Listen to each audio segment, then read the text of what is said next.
She had learned to measure strength by silence, not by noise. She had learned that the ice listens longer than men ever do. And on the day she found him bleeding in the snow, she believed, without hesitation, that weakness had finally frozen itself into human shape. The wind moved low across the tundra, not screaming, not howling, but pressing forward with the patient cruelty of something ancient that knew it would outlast every footprint ever carved into it. Snow dust clung to her lashes and softened the hard edge of her vision, turning the horizon into a pale seam where earth and sky refused to separate. She walked without hurry, because hurry belonged to those who feared the cold, and fear had no place in her body. Each step sank with deliberate weight, the kind that told the land she was not passing through, but moving within it, as flesh within bone. Before we begin, make sure to subscribe, like the video, and tell us in the comments which country and city you're watching from. She had been taught that stories survive because they are carried, not because they are shouted, and this one she knew would need witnesses beyond the ice. The land had already seen enough. It had swallowed hunters, travelers, entire bloodlines, and still it waited, unmoved.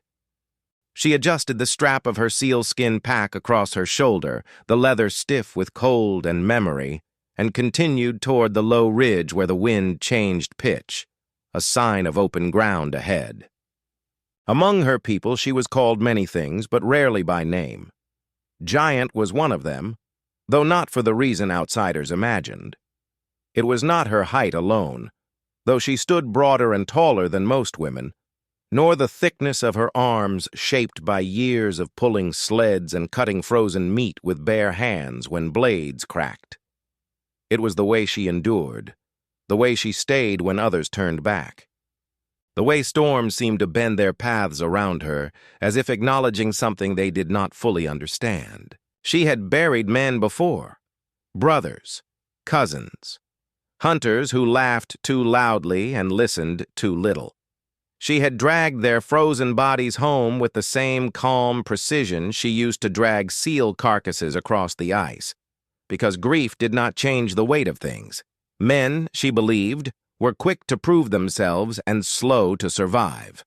They mistook motion for meaning, force for endurance. The ice punished that confusion every winter, without exception. The smell reached her before the sight did. Not rot, nothing decays quickly here, but iron, sharp and unmistakable, carried thinly through the cold air. Blood did not flow easily in these temperatures. It thickened, darkened, clung stubbornly to cloth and skin. She slowed, knees flexing slightly, weight dropping closer to the ground. Her hand rested near the handle of her ulu, not in fear, but habit. Injury drew predators. Injury also drew lies. He lay where the snow had collapsed into a shallow drift, half sheltered by a broken slab of ice that jutted from the ground like a failed promise. At first glance, she thought him already gone. His body was still in the wrong way. Living bodies never are. One leg twisted beneath him, one arm outstretched, as if he had tried to grab the land itself. Dark stains spread beneath his coat, blooming slowly through layers of frozen fabric. The wind worried at his hair, lifting it, dropping it again, as though uncertain whether it was allowed to touch him. She stood over him for a long moment, letting the cold decide nothing for her. His face was pale, cracked at the lips, lashes rimmed with ice. A stranger, clearly. His clothes were wrong for this place, stitched for distance rather than survival, designed to keep out cold that did not hunt. His boots were worn thin at the soles. He had walked too far, too long, with the quiet optimism of someone who believed the world would adjust itself to his need. Men are weak, she thought, not with cruelty, but with the tired certainty of experience. Weak because they arrive unprepared. Weak because they believe pain is a negotiation.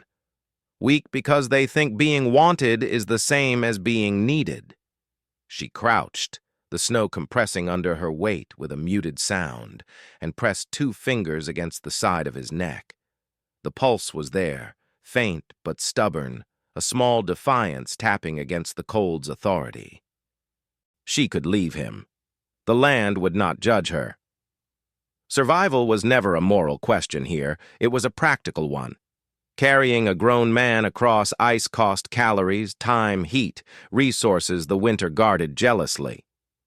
She had lost fingers once helping someone who begged too softly to be worth the risk. The scars still tightened when the temperature dropped, a reminder etched into her own flesh.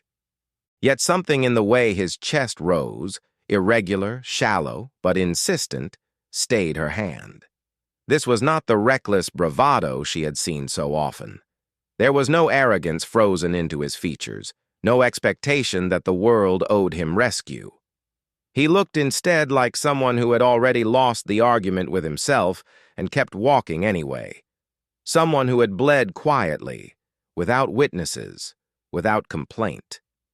She exhaled slowly, the breath fogging the space between them, and in that small cloud of warmth, something shifted. Not belief, not pity, just a question she had not asked in years. She adjusted her grip, slid one arm beneath his shoulders, and felt the weight of him settle against her, heavier than he looked, lighter than he should have been. The ice creaked somewhere in the distance, a deep, resonant sound like the earth clearing its throat. If he lived, he would change nothing, she told herself. Men were still men. The cold was still honest. But as she began the long pull back toward her shelter, snow biting at her calves and blood staining her gloves, the land seemed to lean in, listening.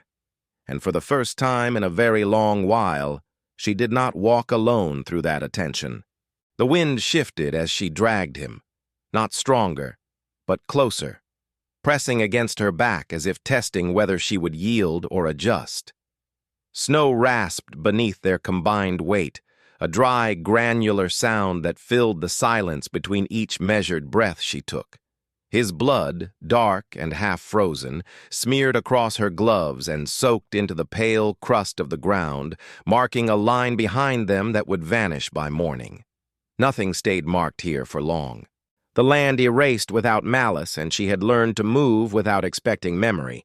Before we begin, make sure to subscribe, like the video, and tell us in the comments which country and city you're watching from. She did not believe stories were owned by the teller alone. They belonged to those who carried them forward, reshaped by distance and voice, like ice passed from hand to hand until it melted into something else.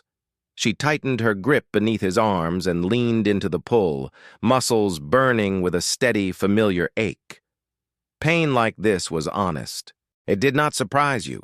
It only asked whether you could continue. Her shelter waited beyond the ridge, low and half-buried, built not to impress, but to endure. Driftwood ribs arched beneath layers of packed snow and hide, each piece placed with patience, learned from watching storms dismantle less thoughtful work.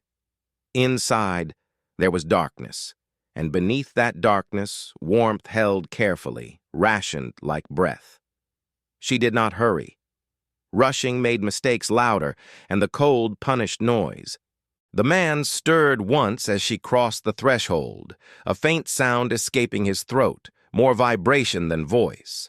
His eyelids fluttered without opening, lashes cracking the ice that had sealed them together. She felt the tremor pass through his frame, involuntary, weak, but present. Alive was not a promise here. It was a condition that required constant negotiation. She lowered him onto the packed snow floor, then sealed the entrance behind them, shutting out the wind with practiced efficiency. Inside, the air smelled of old smoke, oil, and animal fat, layered scents that spoke of time spent waiting rather than passing through. She knelt beside him and began removing his outer layers, fingers moving with the same calm she used when skinning a seal. There was no ceremony in survival, only sequence. Coat first, stiff and brittle with ice, gloves soaked through and useless now. Beneath it all, the wound revealed itself, ragged, deep, torn by something sharp and unkind, not a clean cut. A fall, perhaps, or a collision with hidden ice. She cleaned it without flinching, melting snow between her palms and letting the water run red before it froze again at the edges. His skin was cold, but not yet gone, holding on to heat like a secret he refused to surrender. She pressed cloth against the wound, firm enough to stop the bleeding, gentle enough not to tear what remained. He groaned softly, the sound catching in his chest as if unused to being heard. Men cry loudly when they expect someone to come, she had learned. The quiet ones had already accepted that no one would. She glanced at his face again, noticing lines that spoke of years rather than arrogance, exhaustion rather than entitlement. His mouth trembled once, then stilled.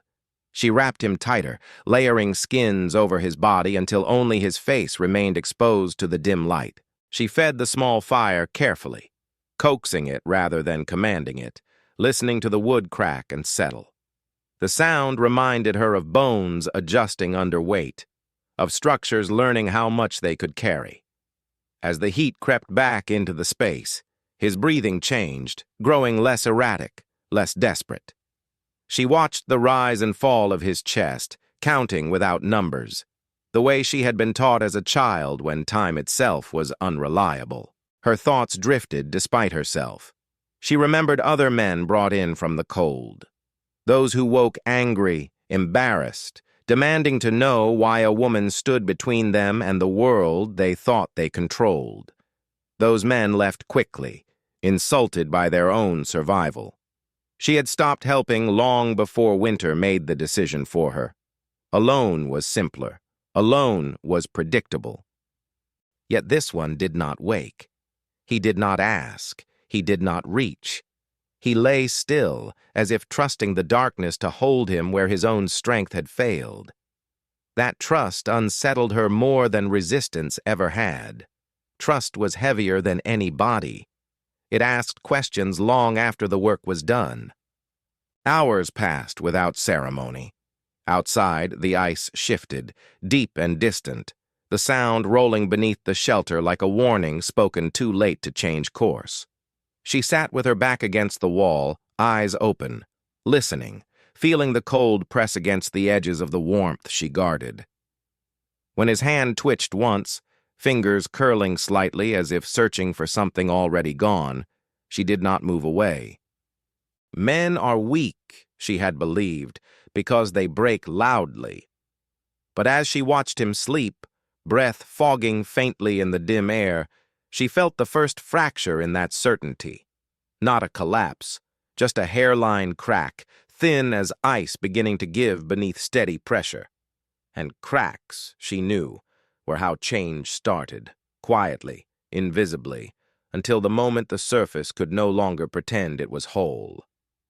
He woke without announcement, the way animals do when pain pulls them back into the world before thought can soften the edges. His breath caught first, sharp and shallow, then slowed as his eyes adjusted to the dim, firelit space. The shelter did not offer comfort in the way outsiders expected. It offered containment. Warmth held tight, darkness close, the ceiling low enough to remind anyone inside that standing tall was a privilege, not a right. He lay still, listening, his body measuring what it could afford to feel. She noticed the change in his breathing before he spoke, before he even realized he was awake. She had learned to read bodies the way others read tracks, by what was absent as much as by what remained. She did not look at him immediately. Instead, she fed the fire one small piece of wood, letting the flame accept it slowly, teaching it patience. Fear grew faster when met directly. Silence gave it somewhere to rest. When he finally moved, it was not sudden. His fingers flexed once, testing sensation, then stilled when pain answered too quickly. A low sound escaped him. Not a word, not a plea, just the involuntary acknowledgement of being hurt. He turned his head, and their eyes met for the first time. His were a faded gray, the color of ice long exposed to sun, cracked but reflective. He did not stare. He did not challenge. He looked at her the way someone looks at land after surviving a storm, with relief edged by uncertainty. He tried to speak, and failed. His throat worked, dry and tight, the sound dissolving before it formed. She reached for a small container and held it to his lips, lifting his head just enough for him to drink. He took the water carefully, each swallow deliberate, as if afraid the act itself might cost him more than he could afford. When he finished, he let his head fall back, eyes closing briefly, breath shuddering once before settling again. Men usually asked questions first. Where am I? What happened? How long was I gone? Their need to reclaim control often outweighed their need to heal. This man did not ask. He lay there, eyes open again now, watching the shadows move across the curved wall as the fire breathed. The silence between them stretched, not uncomfortable but unfamiliar, like a muscle unused to extension. She spoke only when the moment required it. Her voice was low, steady, shaped by cold air and fewer words than most languages allowed. She told him where he was, not by naming the place, but by describing the land. Ice that shifted without warning, wind that punished pride, a distance too far to walk with blood on your boots. He listened without interruption, nodding once, a small movement that cost him more than it showed. He answered her in pieces, not a story, not an explanation. He said he had been traveling with others. He said the storm came early. He said he fell, and the others kept moving, not out of cruelty, but because stopping would have killed them all. His voice did not carry anger, only fact. When he finished, he exhaled slowly, as if setting down a weight he had carried too long. She watched him as he spoke, noting the way he chose honesty over defense. There was no attempt to justify his presence here, no demand for gratitude, no promise of repayment. He did not try to make his survival her responsibility. That restraint unsettled her more deeply than arrogance ever could. Strength, she realized, did not always announce itself. Sometimes it arrived quietly, already wounded. She checked the wound again, hands firm, movements precise. He tensed but did not pull away, jaw tightening as pain flared and passed. When it was done, she covered him once more, adjusting the skins so they lay evenly, conserving heat. He whispered something then, barely audible, a single word shaped with effort. "Thank you." It landed between them without expectation, and she did not answer it. As the hours folded into one another, they existed side by side in a fragile equilibrium. She sharpened a blade. He slept, woke, slept again. Outside, the ice continued its slow conversation with itself, groaning, settling, reminding them both that time here moved differently. When he woke again, he watched her work, eyes following the rhythm of her hands. There was curiosity there, but no entitlement. He did not ask to be included. He did not look away either.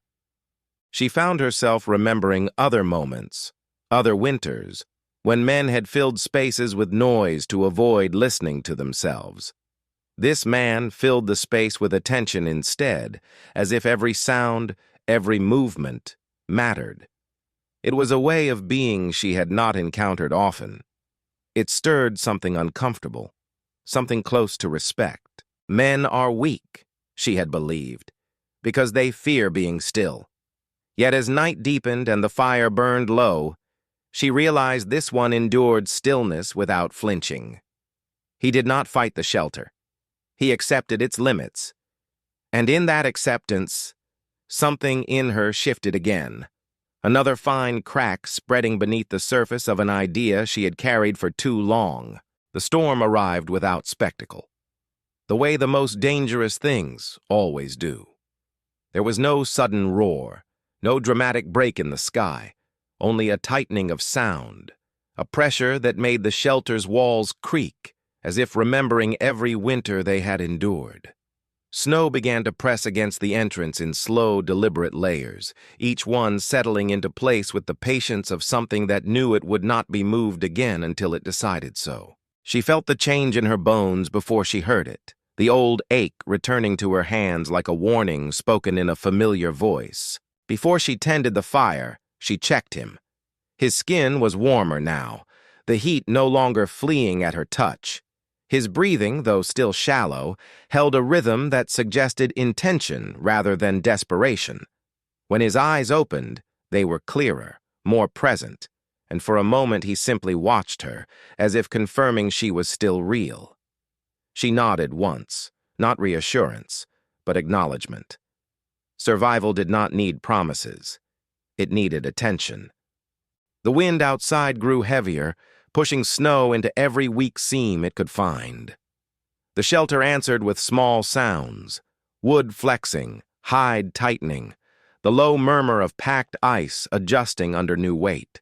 She moved through the space with quiet efficiency, reinforcing where needed, conserving where possible. Each action followed an order learned not from instruction, but from consequence. He followed her movements with his eyes, absorbing rather than questioning, and when she paused to rest her hands, he spoke again, voice still rough but steadier than before. He told her about the place he came from, not in names but in textures, water that never fully froze, streets that echoed even when empty, a life spent carrying weight that no one else could see and therefore no one helped to lift. He spoke of loss not as a wound, but as a landscape, one he had learned to navigate without expecting shelter. His words were sparse, chosen carefully, as if he feared wasting energy on anything that might not matter. She listened without interrupting, without nodding, without the small gestures people used to signal understanding when they were already preparing a response. Among her people, listening was not passive. It was a form of work. When he finished, she did not offer comfort. She offered context. She spoke of the ice, of how it tested everyone the same and forgave no one, of how strength here was not about domination, but adaptation. Those who survived longest were not the loudest or the fastest, but the ones who learned when to stop moving. The storm tightened its grip as night deepened, turning the world outside into something abstract and unreachable. Snow pressed harder now, sealing the shelter in a cocoon of white weight. The fire dimmed, then flared as she fed it again, careful not to exhaust their supply. Heat, like trust, had to be managed. Too much too fast left you cold later. He watched the flame as if memorizing it, the way one memorizes a face when unsure how long it will remain. At one point, the shelter shuddered, a deeper movement beneath them, the ice shifting its vast body. His breath caught, just once, his fingers tightening into the skins around him. She placed her hand flat against the ground, steady, feeling the vibration travel through her palm and into her arm. When it passed, she left her hand there a moment longer than necessary. The ice had spoken. It always did. Listening was the only choice. She realized then that she was no longer measuring him against her old beliefs. She was measuring him against the land. And in that comparison, he did not vanish. He did not resist what he could not control. He endured quietly, painfully, without asking the world to be different. That endurance, she understood, was not weakness. It was a kind of strength she had dismissed because it did not resemble her own. As the storm settled into a long, relentless rhythm, she allowed herself to sit closer, not out of need, but recognition. Their shoulders did not touch, but the space between them felt intentional rather than empty. Outside, the wind howled now, finally finding its voice. But inside the shelter there was only breath, fire, and the slow, deliberate passing of time. For the first time since she had found him bleeding in the snow, she wondered not whether he would survive the storm, but who he might become if he did. Morning did not arrive with light. It arrived with weight, the kind that pressed down through layers of snow and silence until the shelter seemed to shrink inward, reminding them that the world outside had not softened overnight. The storm had passed, but it left behind a different danger, stillness so complete it felt like restraint. She woke before him, as she always did, body already measuring temperature, sound, the faint language of ice settling after violence. She pushed open the entrance carefully, carving a narrow breach through packed snow, and the cold rushed in immediately, sharp and alive, stealing warmth without apology. The sky was pale and low, clouded in a way that made distance impossible to judge. The land had been erased and redrawn overnight. Tracks were gone. The blood trail she had left behind him had vanished completely, as if the ice itself had decided the story was not meant to be followed backward. When she returned inside, he was awake, watching the opening with quiet concentration. He did not ask if it was safe. He asked how far the storm had pushed the world. She answered honestly, far enough that leaving today would cost more than staying. He nodded once, accepting the limitation without argument. That acceptance settled something in her chest she had not realized was still restless. She helped him sit, slow and deliberate, supporting his weight without taking it from him entirely. His body protested, pain flaring across his face, but he breathed through it, jaw set, refusing to collapse into it. Outside, the cold waited, patient as ever. Inside, the fire burned low but steady, enough to hold them between extremes. Survival lived in that narrow space. They spoke little after that. Words had done their work. Now there was only preparation. She checked his wound again, satisfied with how it had closed, how the flesh had chosen life despite the odds. She showed him how to wrap himself, how to move without wasting heat, how to listen for the deep sounds that warned of shifting ice beneath solid ground. He absorbed each instruction with a focus that felt earned, not borrowed. When they finally stepped outside together, the cold met them as equals. He leaned more heavily on the staff she had cut for him, but his steps were careful, considered. He did not rush to match her pace. He found his own. The wind tested him once, hard enough to steal his breath, and she watched closely, ready to intervene. He steadied himself without looking at her, shoulders adjusting, stance lowering. The land took note. She could feel it. They stopped at the ridge where she had first found him. From there, the path split, one direction leading back toward her people, the other toward the distant edge of the ice where his world waited, uncertain and incomplete. He stood quietly, eyes scanning the horizon, understanding settling into him without explanation. Leaving would not be simple. Staying would not be either. He turned to her then, and for the first time since waking, he stood fully upright. Wounded, slower, changed, but upright. He did not ask her to come with him. He did not ask her to let him stay. He thanked her again, not with words this time, but with a look that carried weight, recognition, and restraint. She nodded in return, the smallest acknowledgement, but one that mattered. Men are weak, she had believed, because they break when the world does not bend for them. But as she watched him begin the careful journey back across the ice, alone but not undone, she understood the flaw in that belief. Weakness was not found in falling. It was found in refusing to learn how to stand differently afterward. She waited until he disappeared into the pale distance before turning back toward her own path. The ice shifted beneath her feet, familiar and honest. The land had not changed, but she had.